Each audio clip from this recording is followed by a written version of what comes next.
Шановні колеги, ну що, пропоную потроху розпочинати. Dear colleagues, I suggest that we start off our meeting. I hope that you can hear and see me very well because currently in Ukraine, it's a luxury when you can see us, when you can hear us. My name is Katerina Kryzik, and I work at the WHO office in Ukraine, and I'm also the co-chair of the MHPSS group, and I'm grateful to you for joining our webinar. This webinar is dedicated to a very important topic, which is stigma elimination and discrimination elimination when it comes to mental health. We decided that a lot of stakeholders in Ukraine are interested in this issue because unfortunately it is still relevant for Ukraine. That is why we are extremely happy to welcome you to our webinar where you will be told about the toolkit that is dedicated to this topic. I will elaborate on some organizational matters. We have simultaneous interpretation available, so please, the language which you prefer, all the information about how to enable interpretation can be found in the chat, and if you want to ask questions or say something, everything will be interpreted. If you have some questions during the webinar, please put them into our chat, and then at the very end we will have a Q&A session, and also we will be recording our webinar, and of course we will share it with you as well in both languages for you to be able to rewatch these videos, and if our speakers allow, we will share the presentation that will be displayed at our webinar, so that, for example, if our participants have disruption of internet, they receive the necessary information. So we have also a lot of participants, so please do not unmute yourselves if there is no need, because then it creates echo. So we will be working in such a way, and now I would like to give the floor to the representative of the WHO Europe office, to Anna. Anna, the floor is yours. Thank you very much for your cooperation, and I wish us a great webinar. Sorry, Anna, we cannot hear you.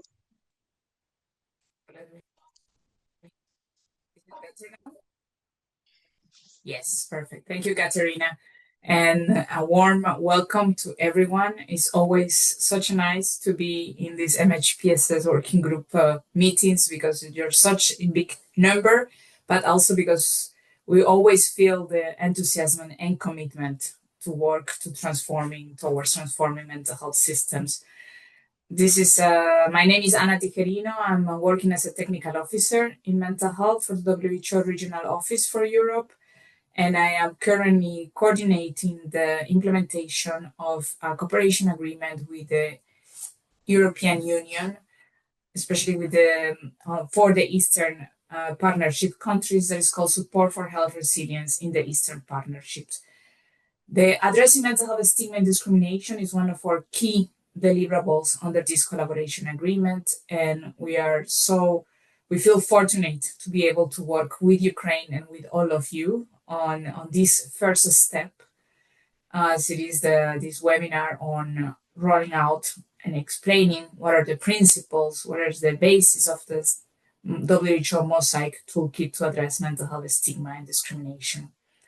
Despite the enormous efforts and advancements we have had in the last years in mental health, we still need to address mental health stigma and discrimination. And it's timely, not only because Today, we are continuously having major efforts in transforming our mental health systems, but also because even today we continue to face challenges to guarantee human rights, community-based support, and recovery-oriented support for people living with mental health conditions. I have learned so much in the past years, not only through supporting the development of this toolkit, but also exchanging with experts by experience in mental health and understanding how essential social contact it is to any activity addressing mental health stigma and discrimination.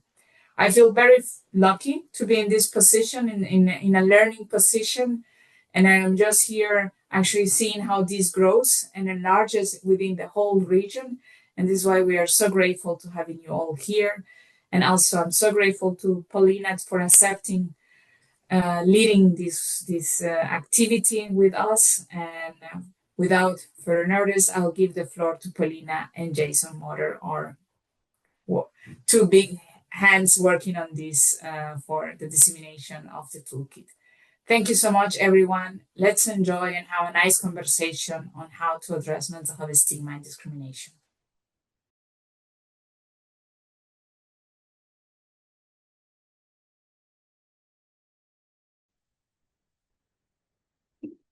Дуже дякую.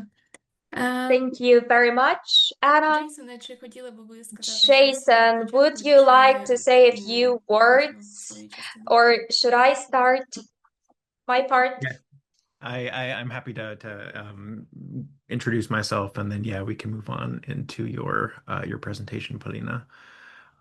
Hi everyone. I am, like Anna, very fortunate to be here. I'm very privileged and honored to be here. My name is Jason Maurer. I am a mental health advocacy specialist working with the WHO Regional Office for Europe. And I am working with Anna on this aspect of the cooperation agreement with under this project. So my role is to support the participating countries in rolling out the toolkit, the Mosaic toolkit, which I will also be presenting on a bit later, in a way that stays true to the principles of the toolkit. I'm really excited to be here. I'm really excited to have this discussion, and I look forward to the work that we do. So yes, Paulina.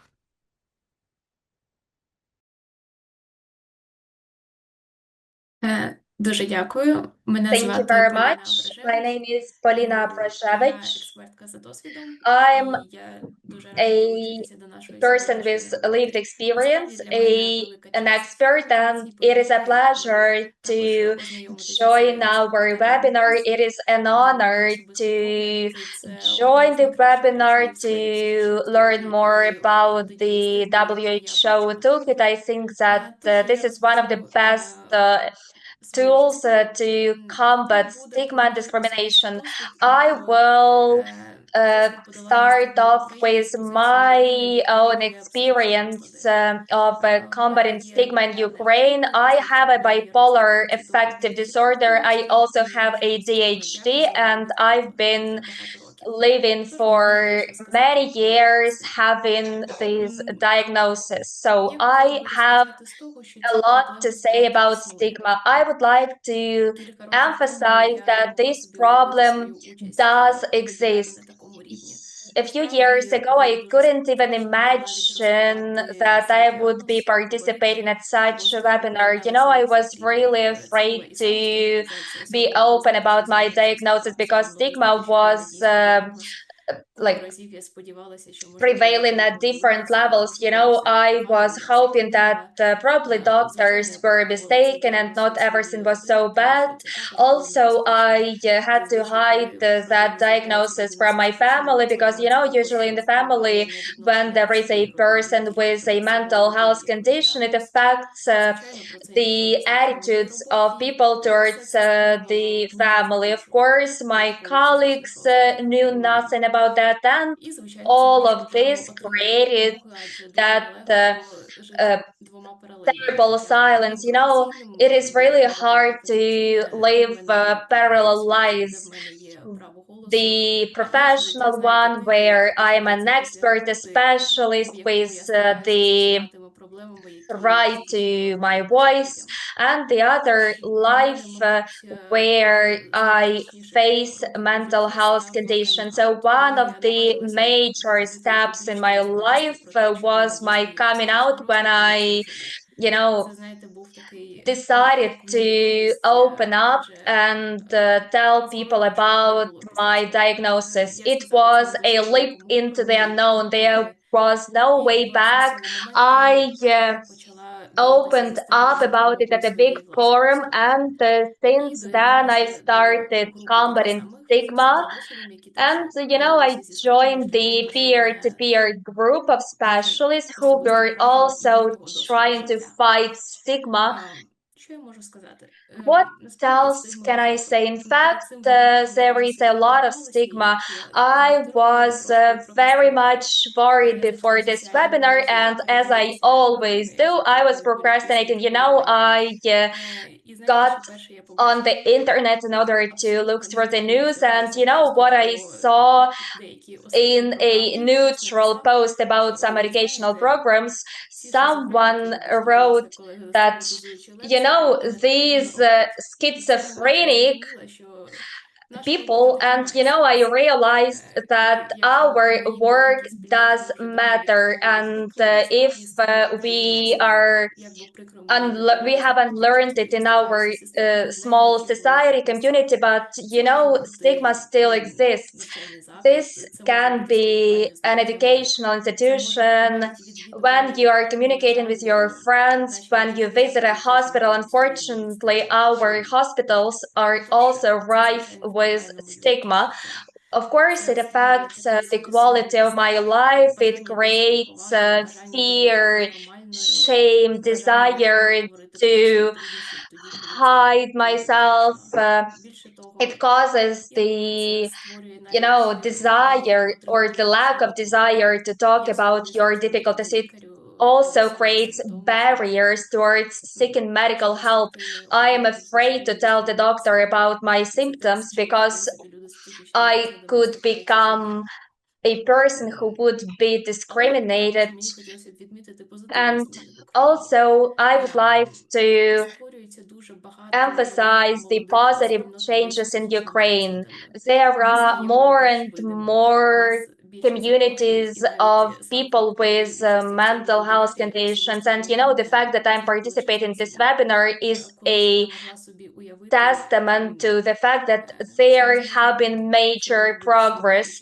Back then, I couldn't even imagine that I would be here, that my experience would be precious, and that I would be able to help it, to use it to help people in the future. Also, I receive a lot of support from the ambassadors community within the project Mental Health for Ukraine, and it brings together a lot of people with different diagnoses, with different life experience, and allowed them to share their stories at the forum in the format of different media articles, also allowed to create their projects and stand up for themselves and for their rights. For me, it is a global change in the world. It is an opportunity to be my own self, not to choose who I am going to be today, a specialist or a person with a mental health disorder.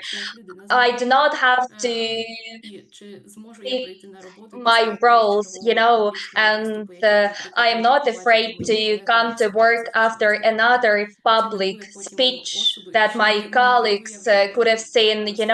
I am not afraid of criticism, and all of this opened the whole world for me. It allowed me to live the full-fledged life, to improve the quality of my life. The peculiarity of my diagnosis is that it will never disappear, medically speaking, but the fact that I do not have to choose between the full-fledged life and hearing this diagnosis is really comforting. You know, when I was creating the first peer-to-peer groups, we were hiding from everyone. Those were some clandestine meetings. We were not even sure whether it was legitimate, but now our group works officially. We are proud of our status. We are happy that we can help ourselves and others. And this is a journey towards major changes. I'm happy that we have more tools, and today we will familiarize ourselves with the toolkit that was very beneficial to me. And I would like to give the floor to Jason, and I will turn on the slides of our presentation. Thank you so much, Felina. Just before we get into the presentation, I just want to say that it has been a privilege working with you over the past few weeks in helping to develop this webinar. And I think that going forward, it's going to be a very, very fruitful relationship. I think that from my perspective, the experiences that you just described are exactly what we intend with the toolkit, to be able to allow people to be proud of themselves, proud of the work they're doing, and to be able to be honest with who they are, and to be able to show that to their colleagues, their friends, their schoolmates, everyone in their lives. And that is, that's the meaning of reducing stigma. That's the meaning of what the toolkit is aiming to do. While Polina is setting up the presentation, I'd also like to invite my colleague Arnaud to briefly introduce himself, because he's going to be co-presenting with me on some aspects of this presentation. I had the privilege of working with Arnaud on developing this toolkit along with Anna and a few others. And it was a wonderful process. I felt like it was a process of co-creation, which we will talk about in a little bit more detail. And I think that the toolkit is aiming to be something that everyone can use, and it would not have been possible without Arnaud's contribution. Arnaud, could you introduce yourself a bit? Yes, thank you, Jason. Thank you, everyone. I am Arnaud Poitevin. I am from France. I'm a person with lived experience. I've been part of the writing group of the toolkit, just as Jason mentioned. It was a great joy for me to join this work.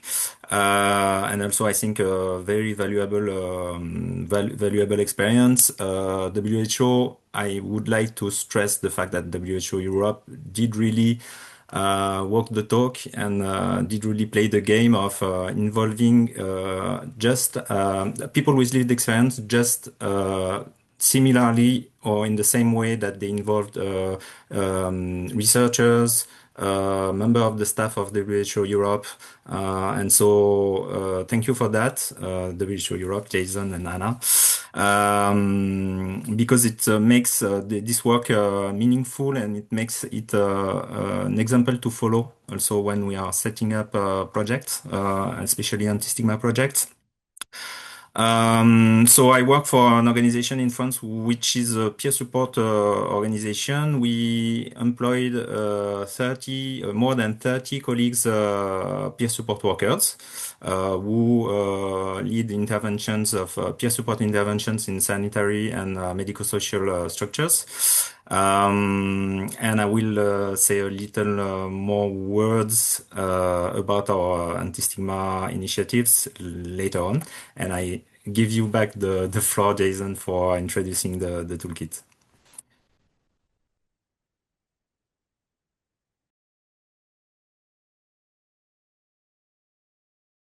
Sorry, I was on mute. I hope that is the only time we do that this session. Um, to start with, I wanted to talk about how this toolkit was developed before moving into the toolkit itself. So as you can see, the toolkit has a very concrete structure. It aims to lay out the case for why we need to reduce stigma, why we need to end stigma and discrimination, as well as what stigma is and the types of stigma that exist, as well as the principles of reducing stigma. Then it goes into a much more practical how can you actually do that? How can you set up evidence-based stigma reduction activities based on your context and informed by your experiences, the experiences of those you work with, as well as the budgetary constraints that you have. In order to help illustrate this, the toolkit has some case studies, which we'll be briefly presenting, as well as a wealth of other resources that can be used. At present, the toolkit is not available in Ukrainian, but that is going to change. We are in the process of having it translated, and as soon as it is available in Ukrainian, we will be sure to inform everyone here. Next slide, please, Polina.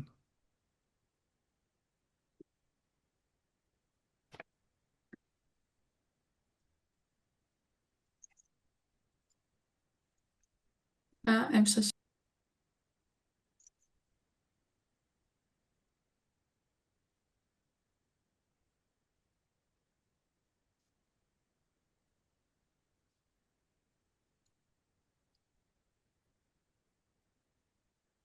Пані Поліно, я зупинив демонстрацію. Почніть, будь ласка, заново. Polina, could you please restart the presentation? I'm deeply sorry. Probably I have some technical issues. I do hope that you can see it, right? Дякую. Yep, thank you. There we go. So the toolkit arose out of a initiative that was launched 2 years ago in October 2022, the Lancet Commission on Ending Stigma and Discrimination. The Lancet Commission report is a umbrella review of 216 systematic reviews on the impacts of stigma and discrimination. And it essentially aimed to, among other things, find what the best ways of reducing stigma and discrimination were. So the idea being that there is a lot of information out there, a lot of evidence, but what is the best way? How can we approach this in a way that is based in the evidence and that will be that will offer a return on investment? Next slide, please.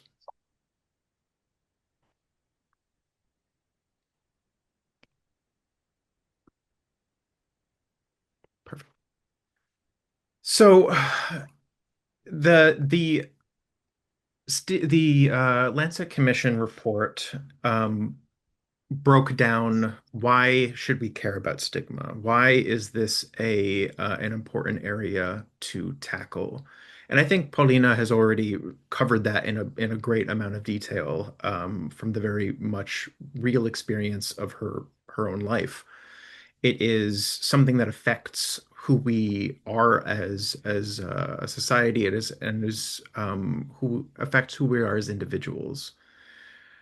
It is considered to be, based on the commission report, a mixture of different problems. So stigma is a complex issue. It's not just one thing, it is many different things. And that has largely been broken down in the case of mental health conditions to problems of misinformation, so problems of knowledge, prejudice or negative attitudes against people living with mental health conditions, and unfair and discriminatory behavior.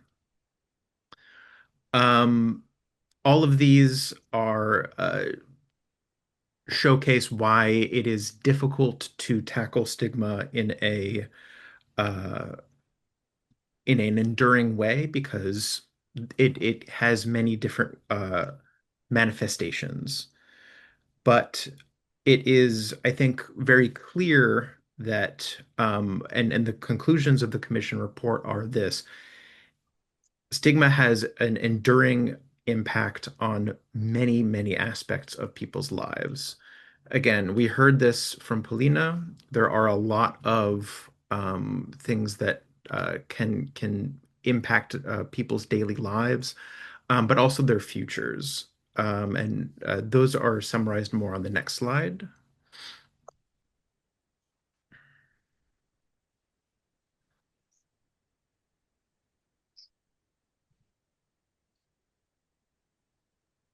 Yes. So these are a distilled summary of the impacts, but I think it's clear that having a mental health condition can, for some people, be a source of deep shame, and it can affect their life prospects. It can affect their life quality. It can affect how long their life is even. It can lead to up to a 20 years reduced life expectancy overall. It can affect the kind of care they get. It can affect their future opportunities, their ability to find love, get into employment or education. Um, it goes broader than this individual interpersonal level. It can affect the decisions made about how mental health services are funded. It can the types of services that are funded, and it can overall contribute to the marginalization and exclusion of people who live with mental health conditions. So it is, as the slide summary summarizes, not just a health issue, it's an opportunity to change fundamental aspects of how our society works. And that's why it is such an important thing to tackle, is that by tackling stigma and discrimination, we can also tackle many of the larger issues in society. Luckily, interest in it is growing. There is a lot more research being done on stigma and discrimination. The fact that there were 216 systematic reviews that the Lancet Commission could review, I think, is evidence of that. But it is something that we need to continue gathering information on. Next slide, please.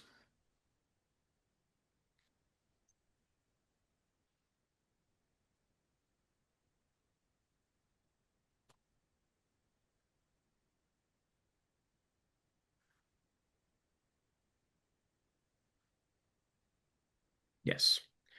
So very briefly, there are multiple types of stigma, as I just said.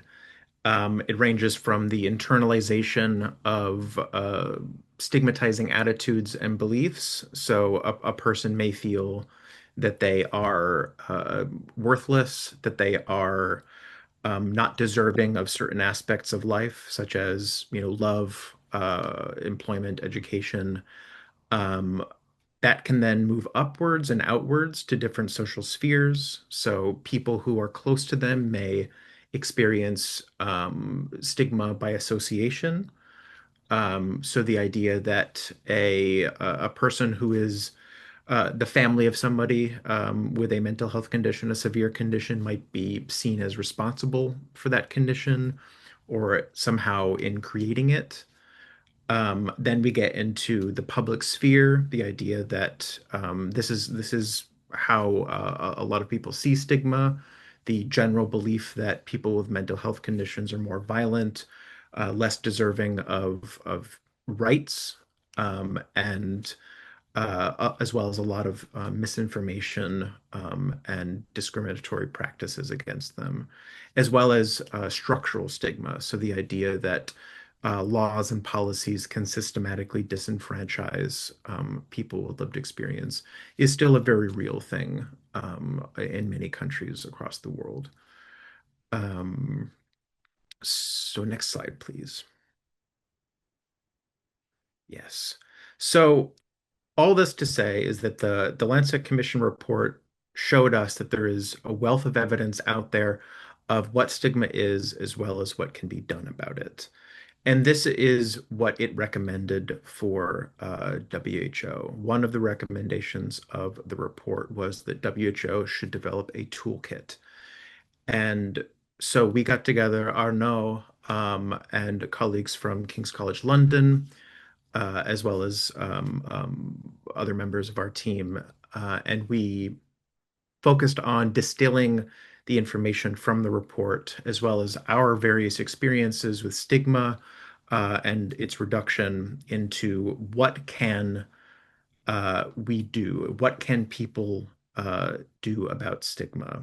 And we came up with 3 principles to reducing stigma and discrimination. These are principles that can be applied across a range of contexts, across a range of levels of society. So they can be from national level policies to individual organizational policies to just interpersonal understandings. And they are leadership or co-leadership by people with lived experience, social contact, and inclusive partnerships. And I'll be explaining each of these in more detail. But these are essentially what we could distill out of this wealth of information. And they are meant to be, you can tailor them to your individual context, and they will manifest in different ways for the different ways you want to tackle stigma. But they are all essential to designing effective stigma reduction activities and to ensuring that stigma is sustainably reduced. Next slide, please. So the first is leadership or co-leadership by people with lived experience. I think this is the one that we start with, and the one that I think needs to be clear in everyone's minds from the beginning, is that none of this can be done without the involvement of people who have lived with a mental health condition. I think for many, many years throughout history, they've been talked around about or talked about, but never talked with and talked to. And that is why nothing about us without us is a central tenet of all stigma reduction activities and research. This is involvement in an active and comprehensive way, and always from the beginning. It is never something that should be done after the fact. So you have an idea and you do 90% of the work and then suddenly think, oh, we need somebody to sign off on this. And that is unfortunately what is commonly done.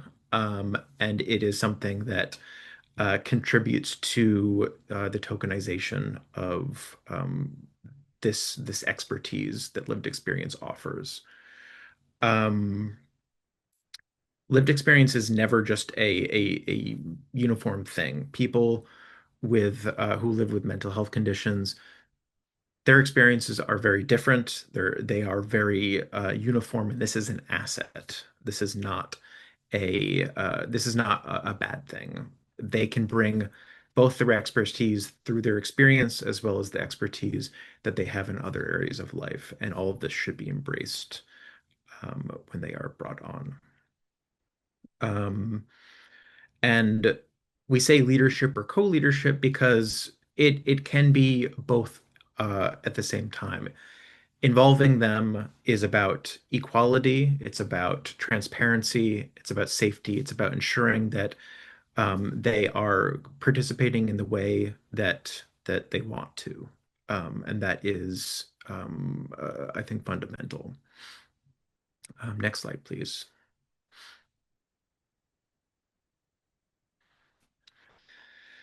The second principle is social contact, and Anna mentioned this earlier. Social contact is what the Lancet Commission report concluded is the most effective way of reducing stigma and discrimination. It is a very specific type of contact. It is not just you interact, but it is interactions that are based on a number of different qualities, which are in the next slide.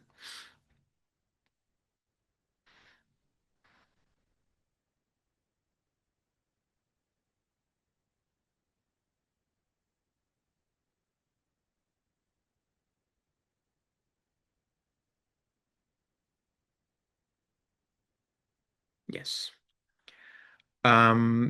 We call these active ingredients. These are qualities and processes that can be involved in social contact strategies, which we call, which are meetings between or interactions between people who have the lived experience of mental health or mental ill health and people who do not, or who have different experiences. It is about dispelling myths. It is about creating a sense of humanity and closeness. It is about, as saw in the previous illustration, it's about taking off the glasses of prejudice and actually allowing people to see each other for who they are and not for their disease. So social contact is it sounds like it's a simple thing, but it can be quite complex. It is, as you'll hear from Arnaud and one of our other speakers later on, it can be a difficult and long-term process that nevertheless is should be engaged in, and it should be something that forms the basis of most stigma reduction or of all stigma reduction activities. It is, if you could summarize it, and I will I will paraphrase Anya, who will speak later, because I remember she said this in the interview I did with her a long time ago, that it is a form of interaction that breaks down prejudice. And what goes into that, as you can see, can be quite a lot. It can be the stories, the specific way a person tells a story. It can be the empathy that is created through that story. It can be through friendships that you bring into social contact situations. So bringing in somebody who has already experienced that empathy or who already has it, and they can contribute to it. It is about ensuring that everyone in the interaction has an equal status. They don't know it, neither one feels like they are above the other. Remembering to use language that emphasizes the person and not their illness. Um, and it can be, shared activities, group work, working together towards a common goal. Really, anything that we as humans, I think, already naturally know how to do, and that prejudice gets in the way of. That these myths and stereotypes can sometimes block all of us from seeing. And so that is what social contact aims to do, is to remove that and allow you to see and feel the person. Before going on, this kind of contact can be both in person and face to face, or it can be asynchronous or virtual. So it can be done through videos, it can be done through testimonials, and it can be done in video calls and things like that. So it is something that can be done in a wide variety of ways, and that opens up quite a lot of different activities that can be done. Next slide, please.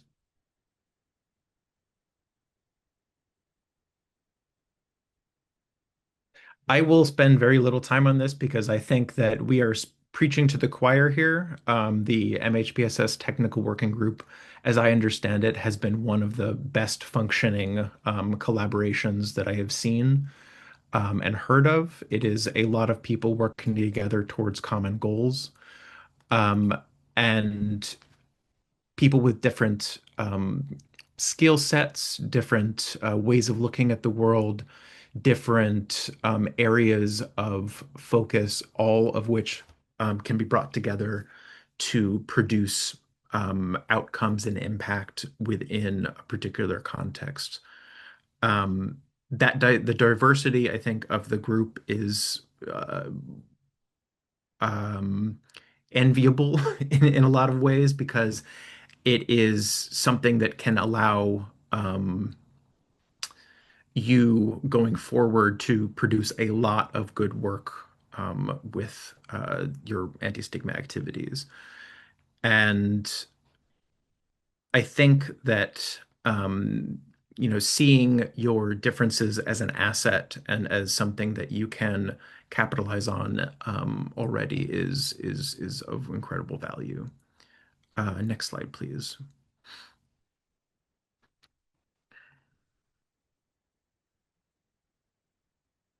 This is just to say again, I think you all have a good grasp on this already, but it can be very complicated and quite messy to work together with so many different strands, but it is never not a a good thing to do. It is never not beneficial in creating some sort of impact.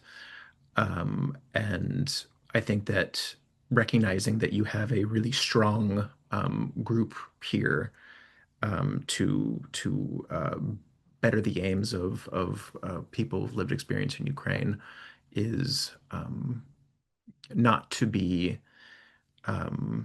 denied. Next slide, please. So those three principles, they're quite high level, they're quite abstract in some ways, and they are quite general. So how can you then apply them in practice? Well, the toolkit, when we went through and designing the toolkit, we were arguing how do we show the process of developing a stigma reduction activity? How do we want people to take away from this? Do we want them to do it in steps? Do we want it to be linear? Do we want it to be circular? It was a long process, but I got to a point where we wanted to convey that there are steps you take, but they do not have to be in order, and they do not have to be always going forward. You can go back and forth, you can move ahead, you can launch and then start to learn and then go back. It is a process that we wanted to show as you can build on each step and build on every activity you do, but you do not have to wait in order to stop stigma. You don't have to wait to complete each step in order to move forward. So we set up a 4-step process, and I'll now hand over to my colleague Arnaud, who's going to talk to us about the first step, which is, I think, one of the most important ones, and then we'll move on from there. Arnaud, over to you. Thank you, Jason. So step 1 is about identify and define aims. So the point is to have a clear sense of the overall aim of the work and the context, and defining the type of stigma, for example, that will be targeted, who will be the target group of the activity, and what success looks like. So the questions to answer when you define the aims and the context of the activity are the one which follows. Who experiences stigma? So what kind of groups are affected by stigma? What kind of stigma needs to be addressed? So is it self-stigma, the various stigma that Jason mentioned: stigma by association, public stigma, structural discrimination. Who enacts stigma? So where does it happen? And is it within families, healthcare providers, teachers, employers, or other groups? What enables stigma to continue? Is it fostered by cultural norms, policies, practices? What needs to change? So who should change their attitude and thoughts? Who should be in the intervention team? So who should be involved in planning, designing, and delivering the intervention? And what would success look like? So what are our indicators for reaching the objective that we set up? So like what changes will be seen once the intervention is over, for example. So also, in step one, it is stressed that context matters. Stigma manifests differently depending on the culture and context. And so the social, economic, or political situation, ongoing anti-stigma activities, or also the question of who supports the people with lived experience and their carers. So these are all the dimensions of context that should be taken into account. Also, this step one is about addressing myths, argue against misconceptions such as viewpoints like stigma is a bad thing, but there isn't enough evidence about what to do about it. It's also about finding data to fight misconceptions. Also, there is a need to use first-person language, and requires, above all, non-tokenistic involvement of people with lived experience. Step one is about also forming partnerships with healthcare services or people with lived experience. For involving people with lived experience, contact can be made via various means. So it's possible to contact peer-led organization and advocacy groups, social media groups and online communities, organizations that represent users, social and community support organizations, for example, homeless shelters, public employment services, social security bodies, and medical social services. So it is because, of course, stigma and mental health conditions are very often associated with precariousness, as you know. Self-help groups, community leaders, healthcare services, and also, last but not least, word of mouth. About social inclusion, so I would say just a word about that.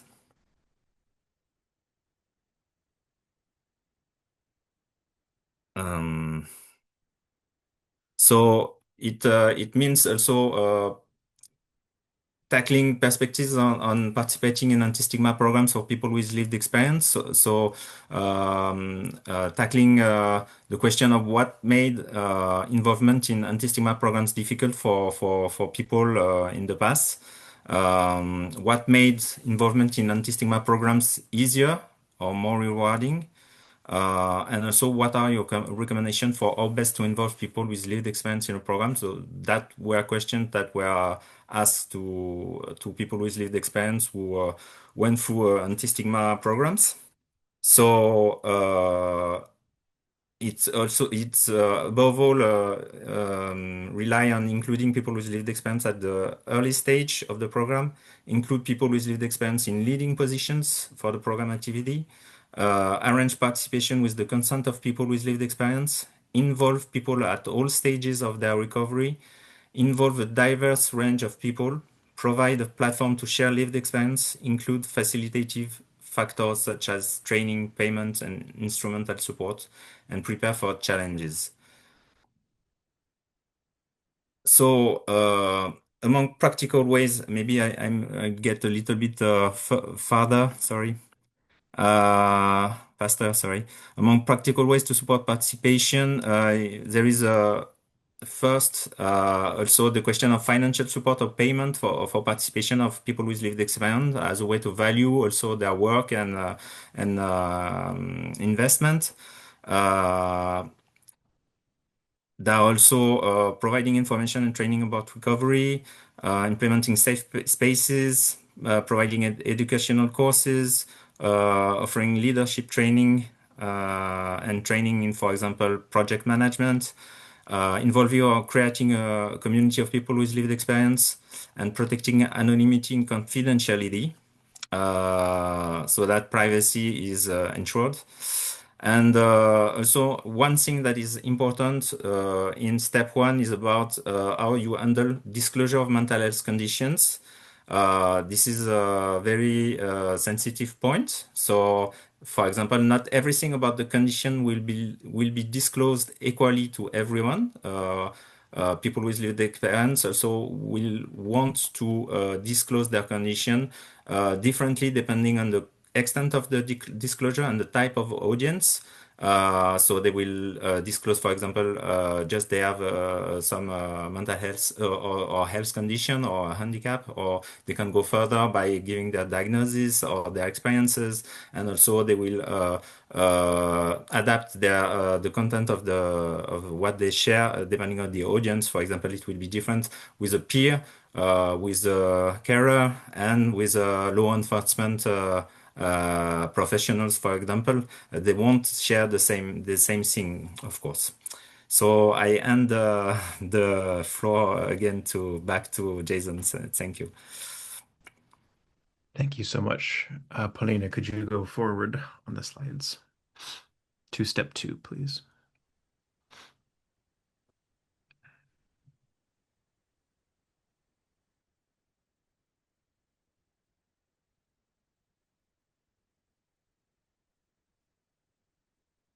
Yep, keep going.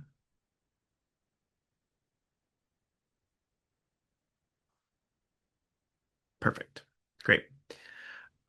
So as you heard, step 1 is a long-term process. It is where you really get into the details of what you want to do and achieve with your activity. So by the time you are in step 2, I think a lot of the activity um, will you will understand quite a lot of what you want to do with the activity and what can be done in your specific context with your specific resources. So in this step, it's about putting that all into practice as into a practical plan. What activity are you actually going to be doing? How does that activity that you choose reflect the principles of stigma reduction? How is it going to involve the people lived experience who are helping you lead? How is it going to involve social contact? And how is it going to involve those collaborations with specific actors in your community? This is where when you've selected the activity, you may need to translate some of the materials. You may need to adapt it to the specific budget you have, which can be, either very high or very low. It's where you start to train people in the things they need to be trained in. So if they need help in telling their story, then this is where you would train them in how to effectively talk about what it has been like for them to live with a mental health condition. It's also about thinking how you are going to evaluate this activity and think about its long-term sustainability and impact. And this is where you would also start, actually applying for grants, working with funders in order to get as much of this activity built up before you execute it. And this is also where you would be involving the group that you want to reduce stigma in. This is where you would make contact with them. This is where you would start to talk to them about what you aim to do. For example, if it's healthcare providers, this is where you would be interacting with hospitals and management and trying to get people on board. Next slide, please.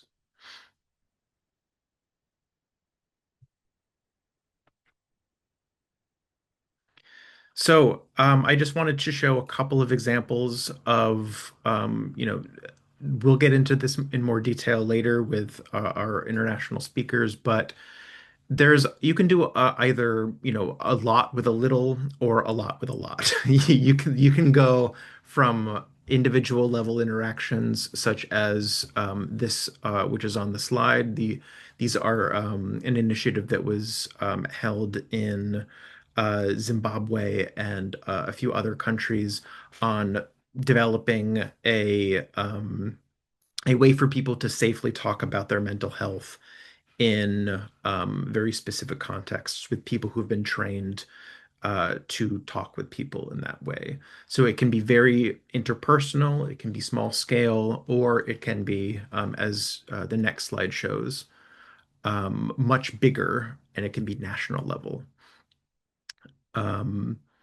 So you see here there's quite a lot across the world that is being done on these are a very few example of anti-stigma activities that are being done across the world, but as you can see there's a lot of them, and they can be national level, and we'll hear more from Anya about what it's like to run a national level anti-stigma activity.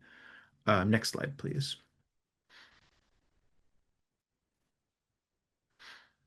So now you have everything planned, you have your partners, you have all of the activities that you concretely want to do. And so now you do them. Now you put them out into the world and you start to see what happens. This is an important part where you stay flexible, you stay open to what's actually happening, and you reflect changes that need to be reflected as you go along.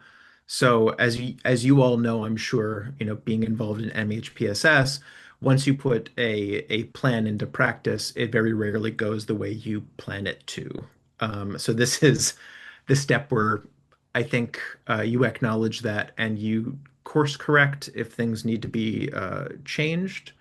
You go in a different direction, or you stop the activity, you take a step back, and you think, okay, what did we do here that didn't work?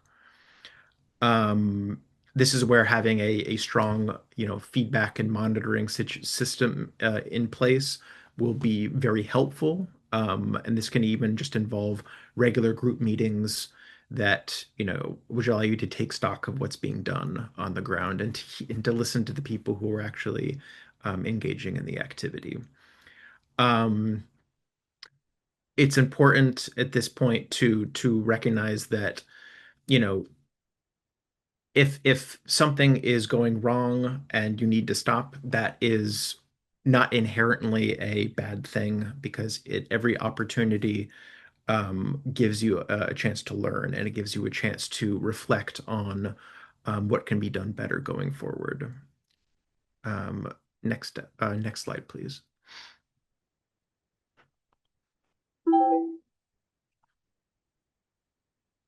And finally, we get into the reflect and proceed. And this is the evaluative step.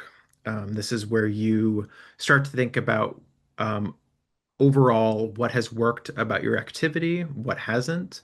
What do you have to do? What do you have to do going forward? Can you continue this activity? Can you change it and execute it again? Do you need more funding in order to reevaluate? Do you need to set up a different committee? Do you need to bring in different partners? this is the step of reflecting on what has been done with your activity and where can you go next. Um, and as I said, every time that you perform a stigma reduction activity and you collect the information, you find ways of reporting it to the wider community, to the wider world. You contribute to that much more information about how we can reduce stigma effectively. So this is an important point in looking to the future, as well as keeping track of what we have done in the past. So those are the steps. Those are the steps of the Mosaic toolkit. And I'll now hand back to Arno to briefly talk about some of the case studies that the toolkit contains. But recognizing that we're running a bit behind schedule, we can speed up a bit at this point to get into the international perspectives section. Okay, well received, Jason. Go fast. So I just want to present very briefly three initiatives. So we compiled them thematically. So there are a few initiatives, but I will present only three. So, a youth initiative is, for example, in France, the Facet Festival, which is the first festival focused on promoting mental health among youth. The goal is to reduce stigma, especially self-stigma. The leadership of the project is ensured by young people with lived experience. So it's nothing about us without us. So it's young people who drive this project. The activities are developed through collective design and use the social contact via a free 2-day event to create a psychological safe space and establish peer support mechanisms. So it's interesting because it really raised peer support communities after the event, and the team intends to scale up the initiative by collaborating with other initiatives. I want to also address a grassroots initiative, which is the Libraries program, organized by an organization in France called ZEST, Zone of Expression Against Stigma. So the libraries exist also in other countries and also are promoted by other organizations. It's a very effective way of tackling stigma. So the format is where a person with lived experience, a book, shares their story directly and face-to-face with a reader in a time-limited encounter to combat prejudice. So the project is run collectively with a secure setup and a psychological safe space where the living book controls how much they share. So there is improved self-esteem and empowerment of the living books of people with lived experience, and it facilitated the creation of peer communities, this project. So there is a need that was raised by organizers to adjust workshops based on the feedback to ensure stories focused on the intended message and avoiding content that might reinforce prejudice. So, for example, stories that are quite negative, so they can be transformed also in a positive way, so that it's well received by the public. And also, I want to talk about Therapy, which is a workplace initiative, which is a social enterprise in China. So the leadership is ensured by Enoki, which is its founder, and she has lived experience also. The aim is to deliver training modules and experiential learning within corporations. The approach was to avoid the term mental health that is negatively connoted in China, in a way to focus more on well-being and resilience, on those concepts and highlights also the economic benefits of a healthy work culture within corporations. So that were the main focus of these interventions. Thank you. Thank you so much, Arnaud. And now moving on to the final sections of the toolkit. Could we have the next slide, please? This is just another one of examples of the case studies. I think we can to move on to the next slide. Yes. So the final sections of the toolkit, I will talk about them very briefly. They are aggregating a lot of resources that we have found helpful over the years and that were recommended to us. It contains a section on that we have heard a lot of different questions on how to set up stigma reduction activities, how you can use the toolkit, where you can find certain information, and so that was designed in collaboration with a wider group of stakeholders who work in stigma reduction. The kind of questions that they kept getting over the years. There's then a list of resources, which includes not just WHO resources, but ways of collecting data, tutorials on how to use certain surveys to measure stigma reduction. It's comprehensive, and since it was released, there has been we're hoping to be able to release a update to it at some point in the future with more of these resources because they're just the list continues to grow. There is a specialized section on recovery and human rights, which is a bit more technical, but it goes into the history and the human rights instruments on which the Mosaic toolkit is based, including the UN Convention on the Rights of Persons with Disabilities. And finally, there's a brief section at the end, which contains some very common questions that people have heard on what stigma reduction can be and what impacts it can have, as well as ways of answering those questions. So these are the kinds of questions that, well, if we reduce stigma, won't that mean that mental health services will get overloaded because many more people will come? And there is a helpful response to that. This was designed by a stigma reduction advocate that we've worked with before named Sue Baker, who worked on the Time to Change campaign. Next slide.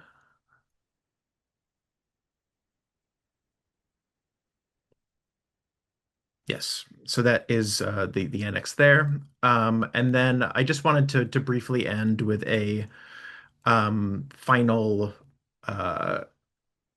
point about how stigma reduction is a complex topic. But as I said, I think it's a very human one. It's a very natural one for all of us. There are practices that can help us in removing stigma and allowing us to be empathetic, social, and to interact with each other in ways that are productive and not harmful. And that's really what the Mosaic Toolkit is aiming to do. So thank you so much for your attention. It went on for a bit longer than I intended, but that also shows that there's quite a lot to talk about when it comes to this. I'm going to hand over now to Paulina again, who's going to moderate the short panel session that we have. Paulina. О, дуже дякую за цю чудову Thank you very презентацію. much for your wonderful presentation. I would like to apologize for some technical issues. I have a power outage right now, but I'm glad that we have succeeded despite that. And of course, the presentation has been so interesting that it's really easy to fall behind, the schedule. So I suggest that we proceed with the panel discussion.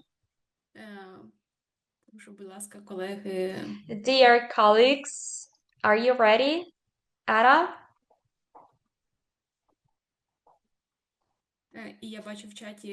I can see also some questions in the chat. Yes, sure, we will share the presentation after our meeting is over, or probably technical support guys will do it right away. Also, I would like to give the floor to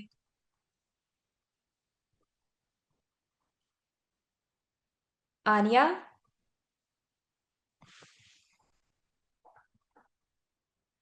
Hi.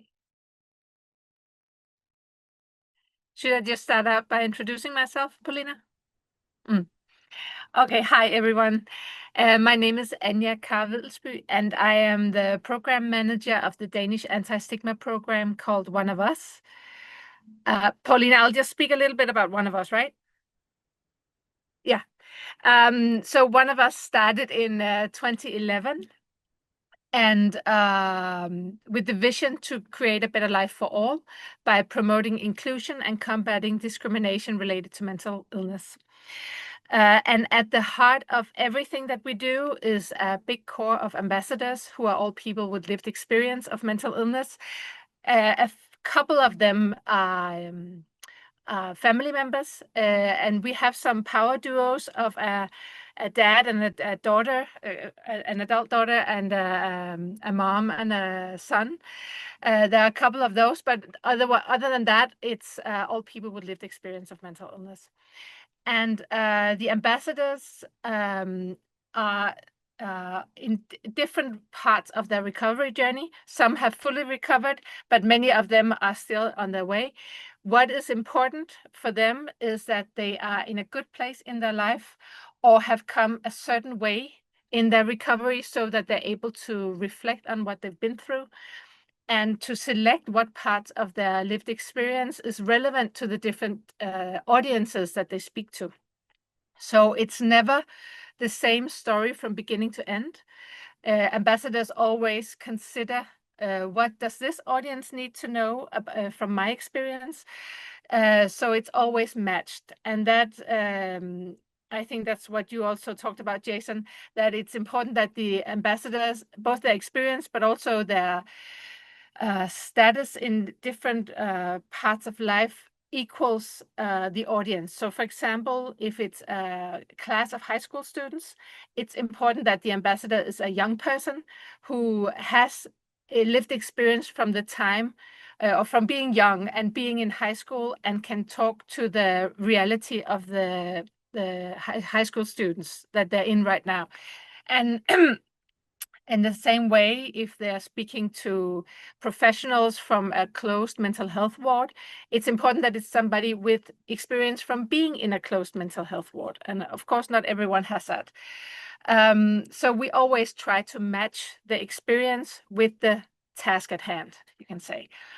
And we have 5 different target areas. One is people with lived experience and relatives. Of course, it can seem a little odd that they have their own, that they are their own target area, because of course they're also part of everything else that we do. But by having that as a specific target area, this is, for example, where we do work on self-stigma. So that makes sense to us. And the other target areas are professionals in the health and social sectors. It's the labor market, especially employees and colleagues, young people and professionals working with young people, and then the public and the media. And we have, through the years, we've had many different activities within each of the target areas. But right now, we're working on a toolkit for rehabilitative services. I'm not sure about the English word for this, but it's mental health professionals not within hospital or outpatient. Yeah, I hope it makes sense. Yeah. And it's a toolkit about self-stigma, helping to recognize and identify self-stigma and start a conversation about this to process that, to reduce self-stigma. And this is something that you need very often. If you're affected by self-stigma yourself, you need someone from the outside to help identify and help start working with it. So that's why it's for rehabilitative services. Then almost this whole year, we've had a campaign targeted the labor market and managers in the labor market. As the managers are the primary target group, and the secondary target group is the colleagues, to help promote a more inclusive environment in the labor market or in the workplace, where managers are more open to hiring people with lived experience, but also more open to including employees who get a mental illness or just mental health problems, because we know that this is good for everyone if the workplace becomes more inclusive for everyone, because everyone experiences crisis in their lives, get divorced, lose their parents, or lose other loved ones. So being more inclusive and more flexible for people who are experiencing mental health problems or emotional problems for a specific period, that helps everyone thrive much more. And a side note to that, I should mention that for that program, we have we call it an internal track in here in the Danish Health Authority, where we try to make the Danish Health Authority a more inclusive workplace as well. So I've had sessions with all the managers within the health authority, and also had presentation for all the whole staff of the Danish Health Authority. Should I just keep talking, Paulina, or maybe make space for someone else? I think we have enough time. Am I right, Jason? So just Yep. keep going. I can say a little bit more. Yes, of course. Good, Take your thank you. time. Please interrupt me if I keep going for too long. No, it's so interesting. Good. Because I want to mention that I said we started in 2011, and in 2021, we moved in and became an integrated part of the Danish Health Authority. So before that time, the first 10 years, one of us was a partnership of public and private organizations within the field of mental health. And when we had the funding from the year 2021, part of the criteria for that was that we get a governmental integration. And this is something that the whole partnership supported and also suggested for the future of one of us. And of course, we ourselves working within the National Secretariat and also in the regions, because we have a regional foundation as well. So that was it was a very big change, but a very good one. I think a very productive one for one of us, because, well, first of all, it made Denmark the only country in the world with an anti-stigma program integrated in government structure. And when we came in here, we were able to influence many processes within the Danish Health Authority and also within the government system in general, alongside keeping the work up that we were already doing. So we do a lot of counseling internally regarding stigma and stigma reduction. So in other areas that are affected by stigma as well, for example, alcohol or other addictions, and obesity, and functional somatic disorders, inequity in health in general. And yeah, so we've been able to been a little bit of a Trojan horse by by offering experience and knowledge about stigma and stigma reduction.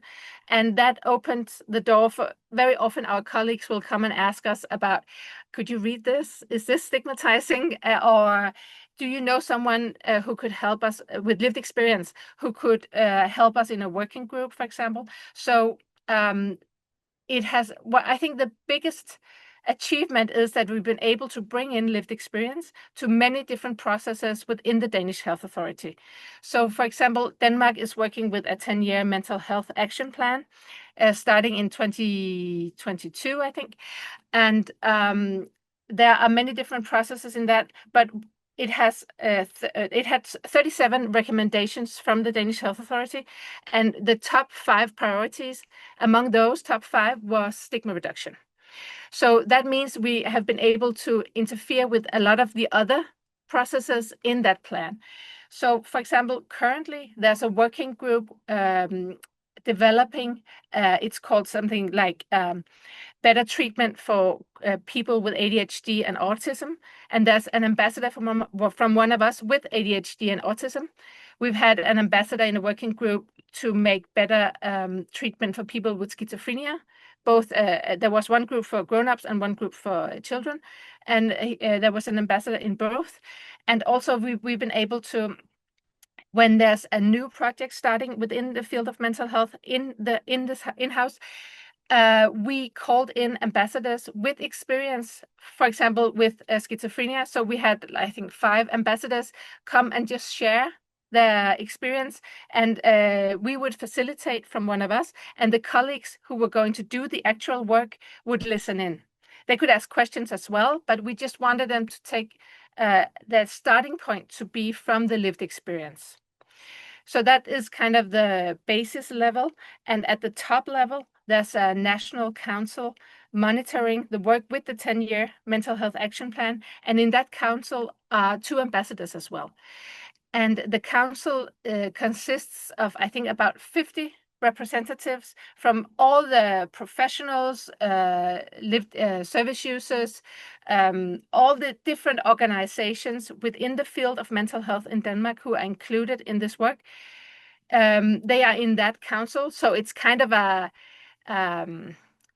tough group because everyone has their own agenda, and it can be a lot of people need to just I don't want to say in a rude way, but they want to make their mark.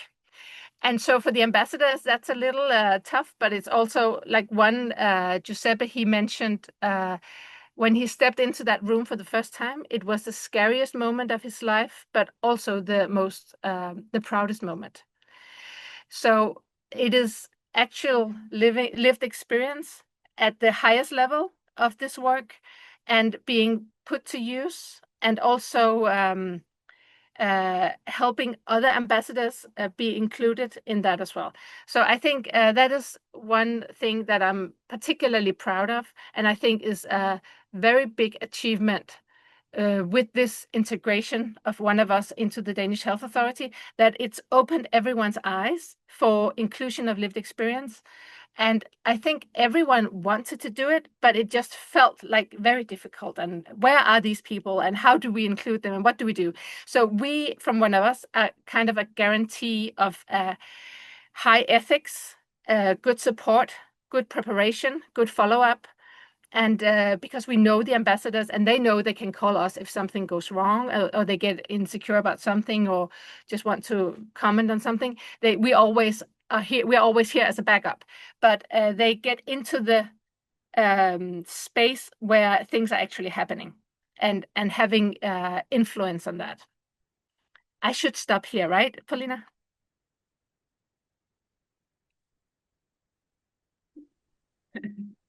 Насправді це так надихаюче, In що fact, your stories are so inspiring that I do not want you to stop. You know, I would like to say a few words on the behalf of the people with lived experience in Ukraine, that we are fully aware of this initiative, and when we first saw it in 2023 from the press release of the WHO, we came to realize, wow, someone has already done it. Our dream has been fulfilled. So I would like to thank you for your presentation and for your support for this vital initiative, because it is really inspiring for people at the global level. Also, I'd like to give the floor to Arnaud so that we can hear something about the experience of local initiatives in France. Yes. Thank you, Paulina. Thank you, Anya, for your presentation. So I will be more local than Anya, small initiatives or smaller initiatives. So I just wanted to first share with you the fact that my organization, Esperpo, organized an anti-stigma festival in 2024. It was a peer-led festival, so from A to Z to Z, it was designed, it was implemented, and was evaluated by people with lived experience mainly, and with the support of other professionals, but it was led by peers. So the festival was meant to address misconceptions through conferences, information booths, and address prejudice through concerts of artists with lived experience, and, for example, living libraries. I just mentioned before, so it was the same format of living books sharing their stories. And I want to stress again that these living libraries interventions are very effective as a tool to fight self-stigma and public stigma. And also the representation of other people about mental health conditions. I want to share the initiatives of Psychom, which is a French public organization. It's not a public organization, but it's a civil society organization supported by the government, which disseminates information on mental health in the broad sense of the term, but they have anti-stigma initiatives. The idea is to share information about mental health condition, not only in awareness raising perspective, but just as Jason mentioned, in a way that it fights first misconception in order to fight prejudice and then discrimination. So that's the mindset of this program. So they have various tools that they share through communication campaigns and booklets and so on that are available on their website. So they created the Tree of Misconceptions, which is a intervention that people with lived experience can set up themselves, like setting up a tree in an exhibition, for example, or in an event with suspending papers which highlights false representation about mental health conditions, and on the other side it shares it explains why they are false and based on evidence-based truth and evidence-based data. So there is also programs and intervention on myth-busting and cliches, mental health cliches, through posters, videos, infographics. They are targeting schools, hospitals, civil society organizations, social networks. And also Psychom organizes every year mental health information weeks, not only in the awareness raising perspective, but really in an anti-stigma perspective, where people with lived experience and professionals together set up initiatives to spread truth about mental health conditions in various ways. So all people can apply or not apply, but set up initiatives, and just have to reference themselves on the website. So it's really free. There are really tools that people can implement and use. I want also to share, and sorry, I try to be fast, the ZEST zone of expression against stigma that I mentioned before about living libraries. So I already talked about living libraries, but they also have journalism workshops that were online workshops where with the production of online journals with the voices of those affected and the diversity of their experiences. So it was quite effective. Also, they opened a studio, an audiovisual studio where people with lived experience or professionals or engaged citizens can apply to get access to the materials, the studio equipment, to get a loan of the equipment, to have technical support, to have production assistance, to, for example, produce podcasts, videos, reports, and post-production assistance. And so it's open to any kind of people, individual, association, professional.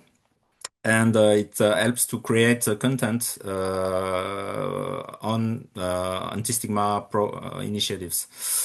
And they also have workshops on pop culture. So they try to address the false representation in the TV series, films, songs, video games that can convey false information on mental health and mental health condition and people with lived experience. And last but not least, I want just to speak about two projects. One which is called Pop MC Festival. So it's again a third festival that is taking place in France. And it's the objective is to promote positive representation of mental health in the pop culture. So this time it's positive representation in the pop culture through films, comics, songs, video games, and so there are exhibition, performances, concerts by people, by artists with lived experience, roundtable conferences, and so on. So it takes place every year. And the idea is to really use this pop culture to diffuse a positive message and to fight stigma. And last but not least, I want to, and maybe you will be sensitive to the topic. I want to share the experience of an organization called Invaincu, which is can be translated by Invictus in Latin or Unbeaten, and which is a peer-led organization by soldiers having experience or experiencing PTSD, post-traumatic stress syndrome. And so the idea is to fight stigmatization and self-stigma in the army. And through that is affecting also soldiers or veterans. They have started their intervention through setting up a calendar. So it was the idea was very simple. It was just featuring stage photograph of military personnel living with a mental health condition, and it achieved the national scope. It was very well relayed, conveyed, and talked about in the military sphere and within family and parents and children of people with lived experience. The process permitted self-acceptance within or for people with lived experience or soldiers with lived experience. It raised their self-esteem. Raise the self-esteem. It was a tool of self-care with an aesthetician, a makeup artist, and an hairdresser to really make it nice and aesthetic. And it was a path for other injured service members less advanced in their recovery journey. And it demonstrated that everything is possible despite the disability, even for veterans and soldiers. And it was changing positively the perception of the public about soldiers living with a condition. And the impact of the project was encouraging dialogue and untied tongues. They received significant congratulations, encouragement, and support of all spheres of the society. And they then created a civil society organization for sustained interventions and further organized spiritual retreats for soldiers, and followed the intervention by ongoing communication campaigns on social media. So it's to my point of view, it's a very interesting, because they are peer-led initiatives, and the fact that it is peer-led by soldiers or by wounded soldiers for wounded soldiers, it's really convey a message, a strong message for fighting stigma. Thank you.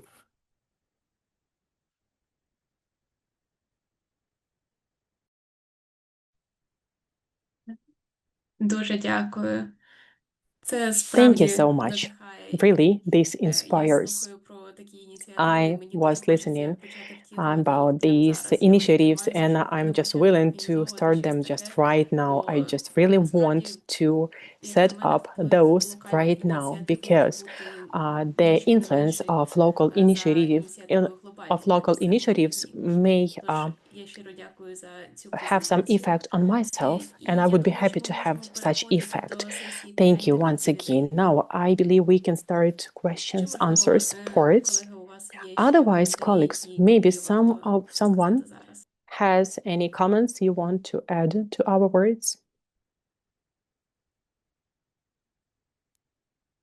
Що ж, тоді, я думаю, що ми Alright, можемо then переходити до let запитань. us move to Зараз я QA подивлюся, session. чи є Now, запитання let в me чаті. see if there are any Так, бачу, questions що in the chat. про запис I вже can є see that інформація. there was a question Тож, about the records. Yeah, чекаємо you на will інші have the запитання, record. їх можна So we are задати чи в чаті, waiting for чи some other на questions. днях You руху can type і those in голосом. chat. Otherwise, you just raise your hand and unmute.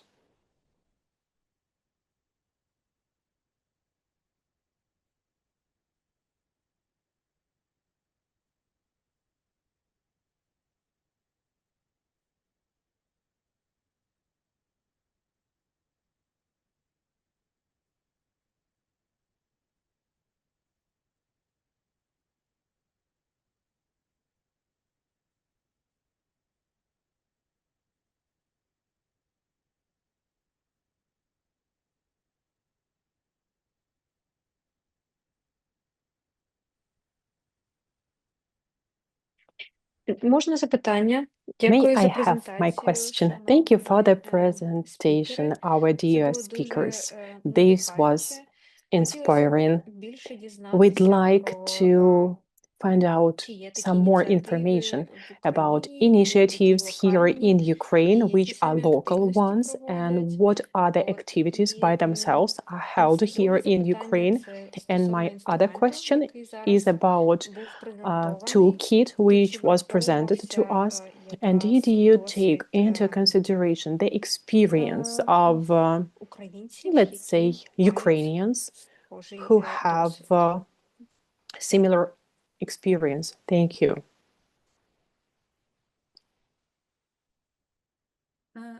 Я думаю, я могла би відповісти I на першу believe I частину could запитання. answer on your Тому, first question. можливо, мене Probably теж доповнять.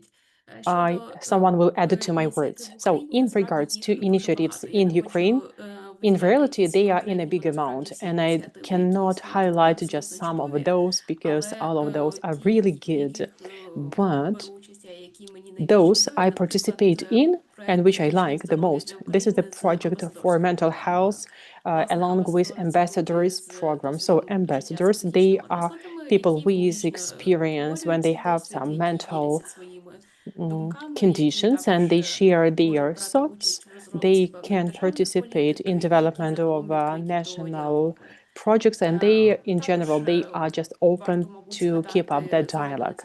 Another thing is about national program How Are You, which is also about decrease of stigmatization. Also, they are local initiatives. They are for people with mental disorders. This is about NGO. For instance, this is the organization that works with labor questions, and they provide living spaces in Kyiv and so on, etc. They are in a big amount, but definitely we shall work on the question when they can polish the question of stigma, and they just needed to have their aim more specific, let's say. And in regards to second question, I will pass the floor to my colleagues. So maybe I could answer that one regarding the involvement of Ukrainian experiences with the toolkit. So the toolkit was developed, in a process of wider consultation. So we started with just a small group, Arno, myself, and a few others, to write the core elements of it. But then we took the draft to a large group of stakeholders, including, I believe, people from Ukraine. So they would have been involved in the development of not just the process of like the step process, but also in the frequently asked questions, the resources at the end, and the kind of wider understanding of the applicability of the toolkit to a Ukrainian context. But as I said, it's not yet available in Ukrainian. That will happen soon. We are working with the country office to translate it. So that should be available soon. Так, насправді All перекладу right. українською мовою In reality, завдяки the і translation і хочу зазначити, in що Ukrainian деякі інструменти, is really like наразі thing we are опубліковані, willing є to у see, відкритому and доступі myself англійською either. мовою, теж So дуже as of now, корисний we для have українського just досвіду. open resource in Звичайно, це English, and залежить it's від сфери also діяльності, useful але thing можу for сказати, що Ukrainians. принаймні And для also I людей can з say досвідом that психічних розладів people who цей інструмент have корисний, і their ми про нього experience, знаємо, they definitely використовуємо в must своїй use it, роботі, read it, і, because звичайно, it's дуже useful задоволені, thing що and we нам can це use it in our завдало work, and інформацію, everything, яка all the актуальна для information is України. Принаймні в systematized, своїй and практиці it's я не знайшла okay аргументів, to які have б it не in відповідали Ukraine. українському досвіду Talking about чи myself, I перешкоджали didn't find запровадженню України. anything that could be like unuseful for us. Everything is like really well done.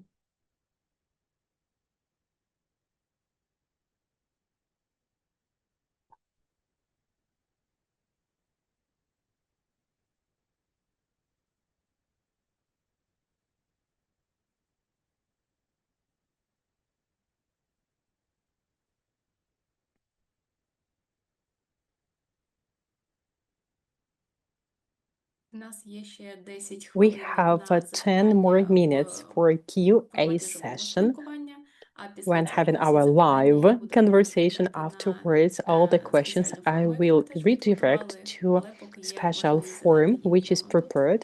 But as of now, you have your chance to use your 10 minutes for live speaking.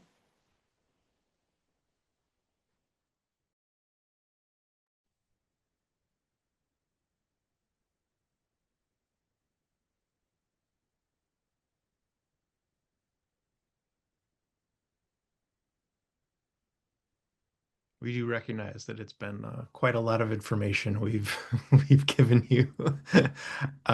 So yeah, as Paulina said, there will be a feedback form that you can ask questions to any of us who've spoken today, and we will get those answers to you. But I do see that there's a now question in the chat.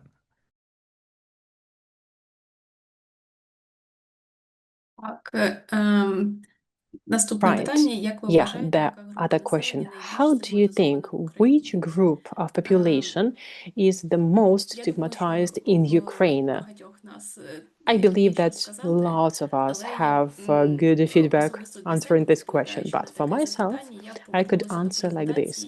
I was back to presentation for the stage of exploring, because I want to recall which group I consider myself to be part of which group.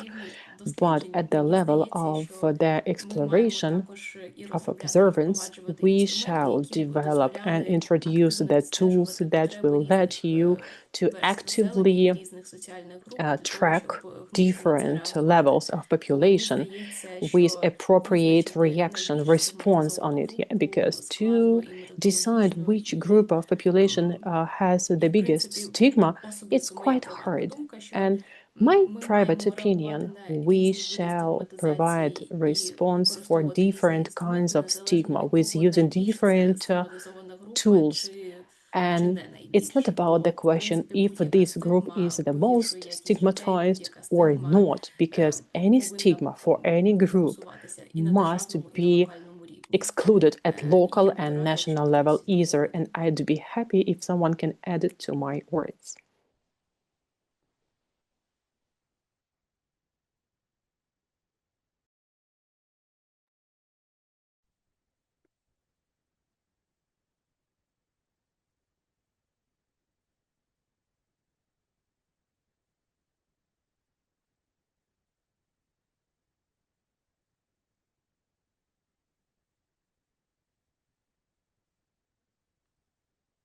I think there's another question as well in the chat. Or a comment. Я бачу гарний відгук. I can see a very nice feedback. It's quite like pleasant. Thank you for your feedbacks.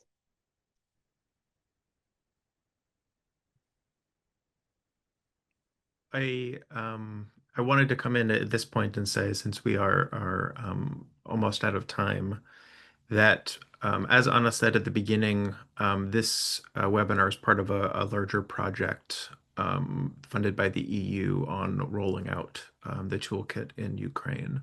And so the next step of this project will be an in-person workshop that will involve using the toolkit and applying its principles to develop plans for stigma reduction activities to be held in Ukraine. We're still in the very, very preliminary stages of planning that, but in principle, if people were to attend such a workshop, what would you find interesting or relevant to learn about either the toolkit, stigma reduction in general? Yeah, this is a time to give us some idea of what you might want to participate in.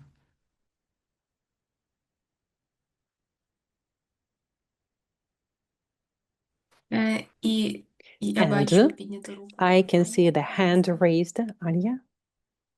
Yeah, thank you. I just wanted to, before we end this, just want to add one point about ambassadors in One of Us, or people with lived experience working as ambassadors or champions, as they're called in some anti-stigma programs. Being an ambassador promotes one's own recovery and empowerment. So there's actually a very happy side effect to being active when you're properly supported in a anti-stigma program. And I just want to send that out to you guys as well, because it's not only that people with lived experience, their contributions break down stigma and discrimination, but it also helps themselves. And I think Arnaud and Paulina, you can probably talk much more about this, but and this is something that we see in other anti-stigma programs as well, not just in One of Us. And we never planned for it, but it's when ambassadors leave One of Us, it's usually a very happy ending.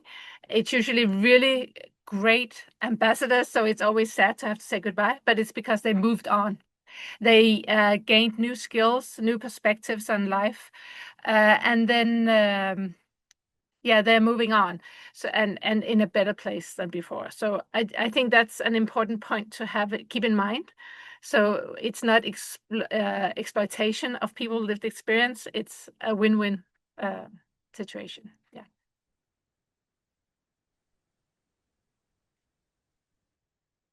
О, так, я хотіла би абсолютно Oh, yeah. погодитися з цим. Yeah, I would І більше agree with того, your те, words. щоб And поділитися власними moreover, I'd враженнями, like to share my участь в own публічній діяльності, амбасадорська робота для ideas мене because настільки змістовна, що, ambassadors' знаєте, work зараз я is дуже really боюся представити, що в like моєму житті не full. було It's б a сидючих great дорослих, work, і and I хлопців, і cannot чудових людей, з imagine якими я myself зустрілася завдяки having no амбасадорській роботі. condition if Так and I що wouldn't be певним чином, involved знаєте, to мені this пощастило. work, you know. So by some means I'm lucky. І I'm бачите, really будь lucky to be ambassador. ласка. Arno, the floor is yours. Yeah, thank you, Paulina. So I just wanted to say to go in the same way than Anya by saying that it has almost a therapeutical effect to raise your voice and to to share your stories. It has an effect on self-stigma. In the same way that it can have an impact on public stigma or structural stigma, it's really I can testify that it really changed lives of people with lived experience that take action and take responsibilities in these programs and raise their stories and share their expertise also on stigma on lived experience. So I really I strongly share the point of view of Anya and Paulina in this sense, in this way. Thank you.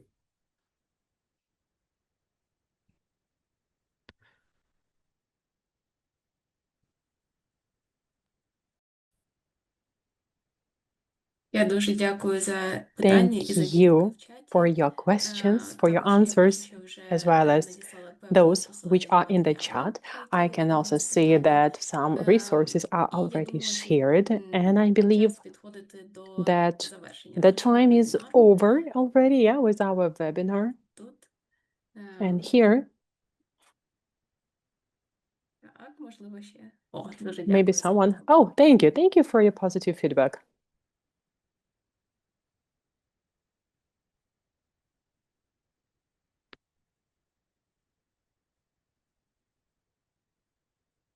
Дуже приємно бачити It's our pleasure to позитивну see відгуки. great feedback. Що ж, зі своєї So, сторони, я хочу on сказати, my що side, I'd мені like було дуже to say that приємно it was my працювати pleasure to в такій work класній команді. in such Мені дуже cool team. приємно, що It's my pleasure робота на системному рівні в to Україні know that the продовжується і work стає at дедалі national активнішою. Я level дуже is in дякую progress всім за and it's участь в even цьому more вебінарі. developed Насправді це надихає і later дає on, сили and працювати this далі. really inspires хотіла б to передати work слово even своїм harder. колегам, щоб вони Now теж I'd like to pass the floor to my colleagues so they can express their ideas before we close this webinar. So, Arnaud, Jason. Just for my part, thank you all so much for attending and for being a part of this conversation. As I said, we will most likely be in touch going forward as we start to plan the workshop because we will absolutely require your insights in making sure that we can develop some powerful and impactful stigma reduction activities in Ukraine. So thank you so much for taking the time on a Friday afternoon to just be with us. And Arno, Anya? So thank you for being with us. I really believe that the topic is of importance. Maybe it's sometimes underestimated, but again, it has a very strong effect on people and changing lives. So thank you again for attending, and I hope to hear from all of you soon within the WHO initiatives. Thank you. Yeah, and thank you from me too. Absolute pleasure talking to you guys.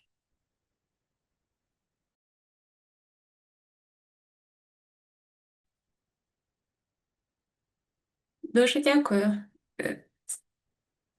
Thank you very much. And thank you so much Дякуємо. to our interpreters as well, who have done a great job, especially with my very quick speaking. Thank you.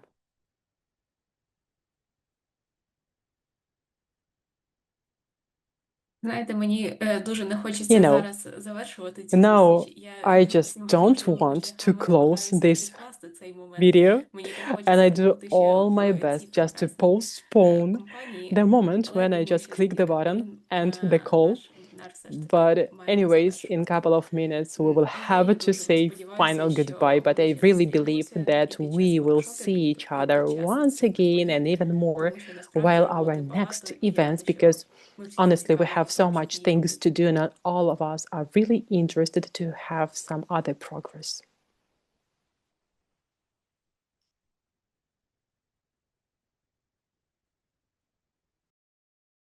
Great. Thank you all so much, and have a great weekend.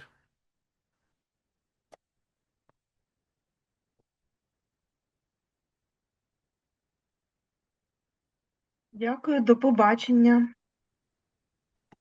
Thank you. See you soon. Goodbye. До побачення.